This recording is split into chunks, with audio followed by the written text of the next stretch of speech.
Hey everyone, Matron here, bringing you another StarCraft 2 commentary, this time a game featuring EG's IdrA spawning as the red Zerg, sort of in the western position here of Antigua's Shipyard, a new ladder map, and his opponent will be VPStreet spawning as the blue Terran in the northern position. So I saw this game featuring IdrA, haven't done too many commentaries outside of Wednesday Night StarCraft and some of my own streaming, so I would want to get right back into doing some more commentaries of pro level games throughout the week. So if you're interested in those, be sure to check back. Just starting out with IdrA, a very popular player and one of my favorite matchups in ZBT here. And also we are on a new map. Starting in Season 3, Blizzard added quite a few maps. Antigua Shipyard, probably the most popular map. It's a really big map, really big macro map. You're going to have a pretty easy to take natural down here. It does have a relatively wide open ramp, but it's just one ramp that you have to defend, so it's not like Xel'Naga or any of those other maps where your natural is really big with lots of paths for attack. Reminds me a little bit of Tal'Darim Altar in the fact that you've got a pretty big wide choke. But Protoss players and Terran players are going to be able to wall off that choke a little bit as the game progresses. So it sort of plays as one of those big macro maps. Zerg and all the races have a pretty easy to take third as well, but you do have to push your defenses out, and you can sort of place buildings down here to defend all three bases. So we see a lot of 2 base, a lot of 3 base very quickly on this map. Looks like IdrA sending out a scout here after throwing down a hatchery, so has yet to get a pool out, and we do see that Street is going for a pretty fast refinery, so I imagine he will be going for a factory here off this barracks. He does want to get out a marine and get another supply depot down here to wall off as IdrA's scout about to make its way over. It looks like the supply depot will go down, so the drone of IdrA not going to be able to get inside. He's not going to be able to see the gas. It's on the other side as well, and it looks like the Marine might get this first drone. IdrA losing control a little bit there, past that Marine, and it did cost him his life. So already Street taking one free drone from IdrA. IdrA is a man who loves his drones, loves his macro, so he's not going to like that, and he didn't get too much information. He saw the 1 racks, he saw the wall off, so he can sort of suspect some sort of tech, but a Terran player could throw down another few racks and do heavy bio play behind that. So there's a lot of different possibilities once you do have that wall off in place.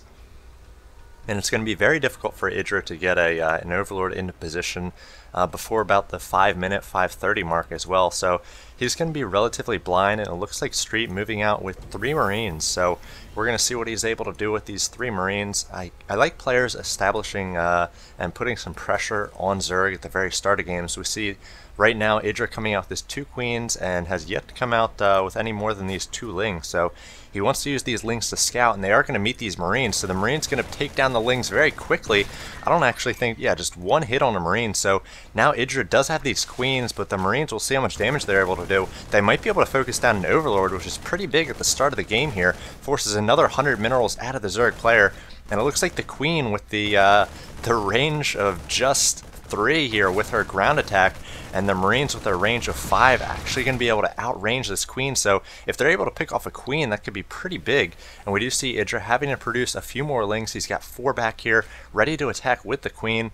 And it looks like Street going to give up. I thought he might be able to get this Queen, but I guess he wants to go back home, does not want to engage on creep.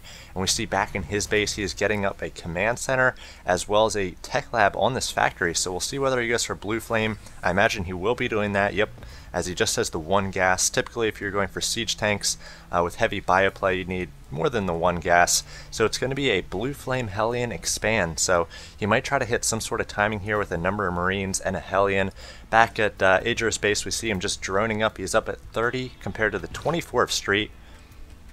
And also getting down a Spinecrawler. So Spinecrawler going to guard this ramp, as I talked about before. It's a really wide ramp, but just the 1 entrance to this natural that you have to guard. So if he brings down Queens and uses this Spinecrawler to sort of box out any sort of Hellion or Marine pressure, you could do quite well. Now we see him with these Lings pushing up the ramp here, but going to take quite a bit of damage trying to get these Marines, but quite a few Marines behind the supply depot wall. So losing a lot of Lings there. He did not have speed complete yet, so another 10 seconds, and he wasn't really getting into a very good good engagement there. Already losing quite a few Lings, a drone, and an Overlord there. I think IdrA is a little bit behind. He is up at 38 Harvesters compared to the 27 for Street, but Street just now getting a second Orbital Command. Will in fact expand pretty soon here. I think he's got Blue Flame about to complete, so pushing out with this timing, with these Marines and the Blue Flame, looks like he will be landing this command center and getting up at Bunker as well. The Blue Flame shreds or burns the few Lings that were right outside of his base. Now IdrA knows that there are Blue Flame Hellions as well as Marines on the way. He's going to move these Queens down into the lower position here, and again try to use the Spine Crawler and now 3 Queens, so it looks like he got an extra Queen. He's been spreading creep, but not so well. He does have his 2 bases connected, and he's got a Baneling Nest about to finish. Baneling's very good against Marines and Hellions alike. Those Hellions, a lot of times we forget, are light units, so they take bonus damage from those Banelings. They do have the 90 health, so they don't get 1 shot or 2 shot by the Banelings like the Marines do. Now we see the Lings moving into position, trying to get good positioning here on the Marines, just trapping those Marines, and now the Baneling is going to get a few good hits on the Marines and really lightening the number of Marines here left. 1 Queen does go down, but again IdrA did have the extra Queen out. Now moving into the main with these 2 remaining Hellions, going to try to get a few shots off on these drones. IdrA doing his best to try to box out these Hellions, though. We see a few drones do go down, and finally that Hellion's cleaned up, and we just see IdrA getting up a Spire about 2/3 of the way done. He's got that Baneling Nest, really helped him out in that last engagement, was able to get a few big shots off, really lighten the number of Marines there. He did lose that Queen, and he lost a few drones. Let's check, he did lose 5 so far, but remember that 1 was right at the start, so that was a heavy investment by VPStreet just to take down those 4 drones and a Queen, especially when IdrA already had an extra Queen. So relatively even food-wise, 61 to 61 now, and IdrA going to push up, test the front door, see what sort of defenses his opponent has. He does see that bunker, he sees perhaps the siege tanks as well. So going to be pulling back with these Lings, keeping him right outside the base so he can put a little pressure on if the Terran player does decide to push out. And it looks like after defending against that attack, it is time for a 3rd, and he's definitely going to want at least those 5th and 6th gas very quickly to try to produce as many Mutalisks as he can. He's got 6 on the way, as well as the +1 upgrade, and he's also getting the centrifugal hook, so Baneling speed on the way. And now it looks like Street pushing out once again. The Zergling there taken down, so that's sort of a warning Zergling. I tell all my Zerg students when I coach that you definitely want to have a Zergling outside your opponent's base at all times. We do see the Mutalisks do see this push coming out, and they might be able to snipe off a tank here. 1 tank a little bit behind, just 1 Marine now defending against it, and Street having to pull back with these Marines, and that siege tank did not go down. IdrA spread creep pretty well here, out covering all 3 bases, and now he might be able to engage here before the siege tanks get in position. He's got a nice surround here. A number of Banelings go off on siege tanks, but it looks like he's going to have a number of Zerglings left here, as well as Mutalisks to clean that up. And that was a really bad engagement for Street, as he lost all of his units there. All those tanks, never got them into siege mode. Really need to siege up off of creep. You do not want to get onto creep against a Zerg player, as they're just so much faster than your units. They're able to get in those great surrounds and great engagements. And now we see IdrA up at 94 food, now 100 food compared to the 82 of Street. And he is going to be testing the defenses here. Street's done a nice job placing missile turrets all around his base, and IdrA just sort of looking for something to attack here. Might try to test the gas, but Street has the Marines in position as well. And Street does have missile turrets guarding its production structure, so IdrA just going to have to pull back, not really going to be able to do too much damage with these Mutas until he gets more and more out. Once you get up to about 15, 16 Mutas, you're going to be able to almost 1-2 shot the missile turrets, so they don't do too much damage. But until then, you don't want to use small groups of Mutas to take on those missile turrets. You don't want to trade missile turrets for Mutas, as the missile turrets just cost minerals for the Terran player. So see Street catching up a little bit, now working on his Thor. So he sees IdrA going for that pretty classic Zergling Baneling Muta mix in ZBT here, so he's going to get out Thors.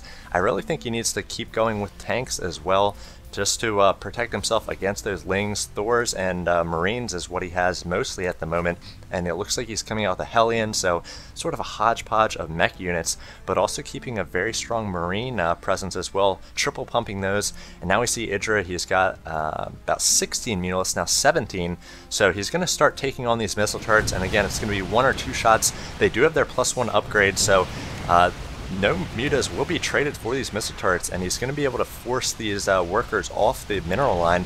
The Thors do come in here, so IdrA not going to like to see those. And now Street going to have to get back to mining here. All these SCVs not doing too much.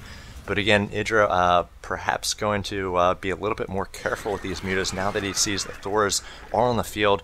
And he's basically wrestled back map control from Street by being aggressive, keeping these mutas as a presence on the field. So he's going to be taking this gold as we see Street pushing out here. And he might be pushing out along with his combat shield, about 15 seconds till these Marines get an extra 10 HP. He's got another 2 Thors on the way as well, but it's mostly Thors here, just 1 tank, so I'm not sure he's going to be able to take on all these Lings and Banelings for IdrA. As we see, he's got 11 Banelings, 51 Lings, and these Thors don't do so hot against Lings. We do see Spinecrawlers going up here. Now it looks like IdrA coming in here with all these Lings and the Banelings. The Marines in the back, looks like the Banelings going right for those. The Magic Box coming in from these mutas as well. And wow, a beautiful cleanup there by IdrA. 168 to 85, and Street is in trouble, gives the GG. And wow, IdrA did a nice job there. Dealt with all those different pressures from the 3 Marines at the very start to the Marine and tank push, the Marine and Hellion push, and finally that big push with Thors. There just weren't enough tanks. They didn't get into siege mode.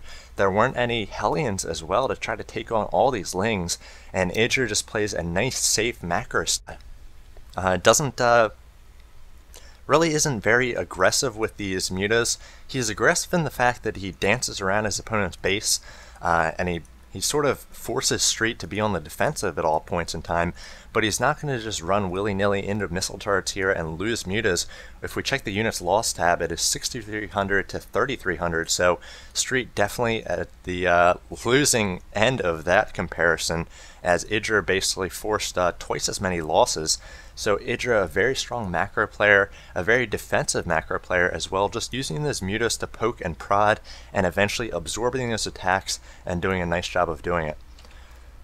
So again, this has been Matron StarCraft. If you're looking for any more commentary, streams, or any sort of interview coverage from MLG, make sure you check out my channel Matron StarCraft at youtube.com.